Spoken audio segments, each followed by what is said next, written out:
With internal promotion, your sponsor is the single biggest factor that decides whether you stay stuck in the middle management or finally move into that vice president or executive seat. And here's the kicker. Most middle leaders already know they need a sponsor, but they completely mess up how they approach it. And that's why they stay overlooked. If you're new here, hi, I'm Tiffany Cheng. On this channel, we talk all about helping directors and team leaders get promoted to vice president or C-suite roles in large and complex organizations, especially if you're living abroad, raising a family, and already an experienced high performer. I have used these strategies and approaches myself that I shared in this channel, going from stagnant director roles for 8 years to landing vice president positions at two of the Swedish largest companies by market cap, all while I was raising 2 young kids in a foreign country. In this video, I'll break down the most common mistakes leaders make with sponsorship, and by the end, you will know exactly what to avoid so you can finally move up to the level you deserve. So let's get started with the first mistake, one that keeps countless talented leaders stuck for years. That is confusing supporters with sponsors. And most unfortunately is that you only find out the difference when it's too late. You want to picture this scenario. Your company just went through a big reorganization. New organizational charts are being drawn, and this is the exact moment when strategic promotions happen. Seats at the top are opening up, and you are hoping this is finally your time to move up. So naturally, you start approaching these senior leaders you thought were your sponsors, maybe the ones who have already praised your work. They told you you're doing fantastic, keep it up. You are thinking, surely they will advocate for me now. But instead, here's what you actually hear when you approach them. Well, you know, there are very few VP positions available right now. There are a lot of strong candidates. Or they brush you off with, I'd love to discuss this, but I'm swamped right now. Let's circle back later. Or total silence. What are they really saying? It means that they were never prepared to champion you. They were comfortable supporting you when there was no risk, but now it will require them to go to bat for you, to use their own reputation and political capital. They hesitate. And at that moment, it becomes clear to you that they are just supporting and they do not plan to sponsor. So what's the difference really? Why this matters? Here's what a supporter does. They gives you positive feedback. They encourages you privately. They cheers you on from the sideline. And here's what a sponsor would do. They uses their influence to actively promote you, advocates for you in closed-door meetings, stakes their own reputation to get you that VP or C-suite seat. This is the critical gap, and it's exactly why confusing the two is so dangerous. Because when the real decision happens during reorganizations, mergers and acquisition, budget change, strategy resets, it's not the supporter who fights for your seat at the table, it's the sponsor.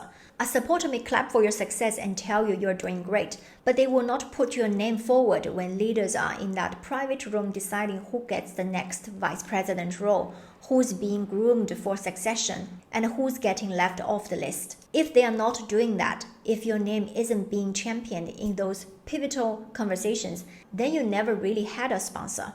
And that's why this mistake quietly drains years of progress from even the most high-performing directors and team leaders. They are working hard, they are delivering results, but still getting passed over, all because no one with power is actually pushing them forward. The second most common mistake is thinking visibility equals sponsorship. What do I mean? You think that just being visible to the top leaders is enough to get you promoted. But visibility without building the right brand is one of the biggest reasons directors and team leaders stay stuck. For example, imagine you are the supply chain director at a large FMCG company, and you are invited to a global operational leadership meeting where the chief supply chain officer is present. You're there to present your latest supply chain cost initiatives, supplier performance, maybe some efficiency wins.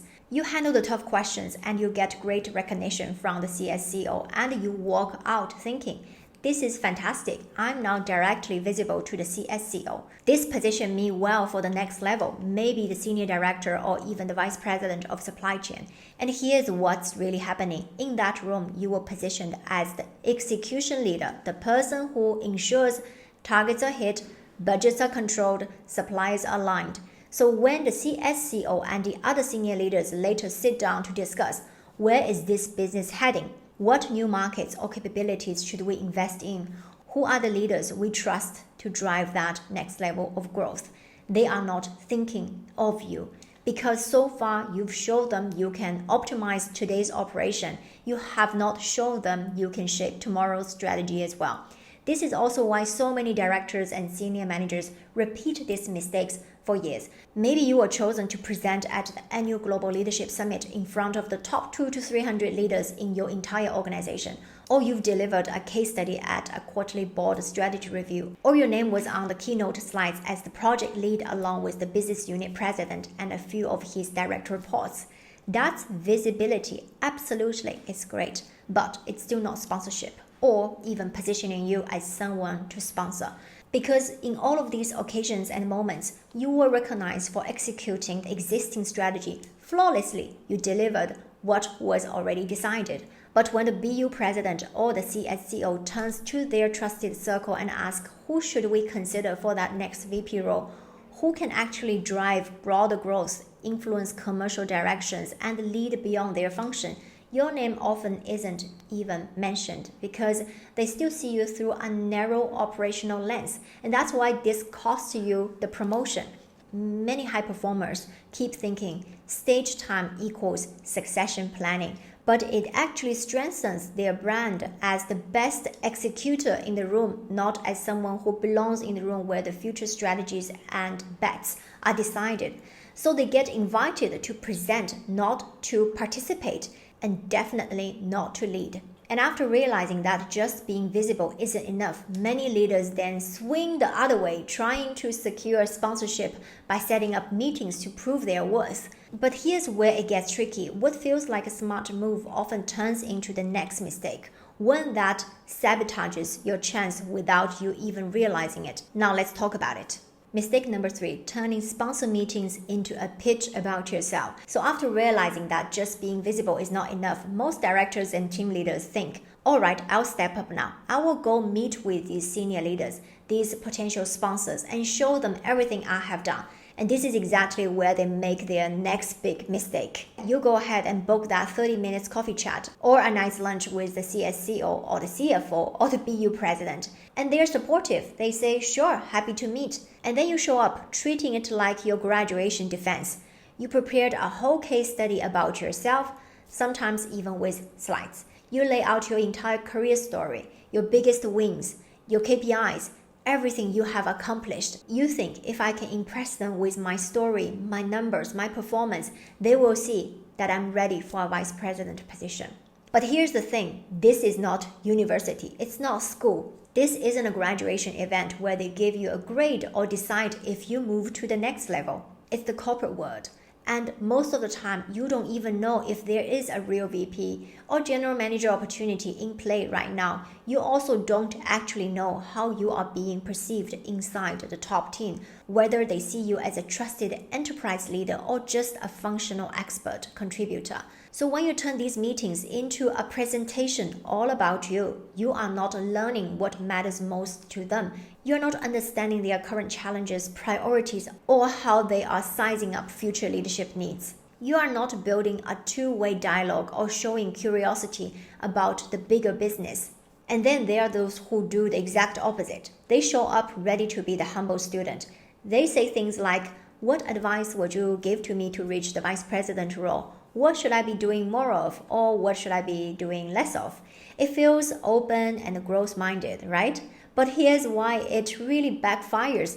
This is not school. Again, these executives, they are not your professors. They are not your teachers. Their job is not there to create a step-by-step development plan for you. Their job is to solve massive business challenges, competitive threats, new market pushes, major transformations, not to coach you on exactly how to progress your career. And here's what I really want you to understand. It's not that these senior leaders are not helpful or that they are not interested in developing talents. Quite the opposite. Many of them genuinely respect what you have accomplished. They remember exactly what it felt like to be ambitious themselves, sitting where you are now, just not long time ago themselves.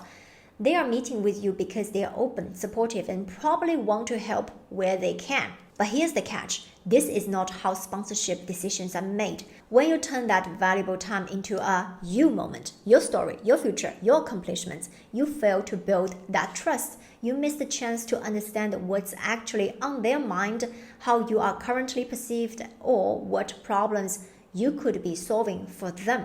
So instead of coming across as a peer who could help solve bigger business problems, you come across as another talented individual contributor trying to advance their own career.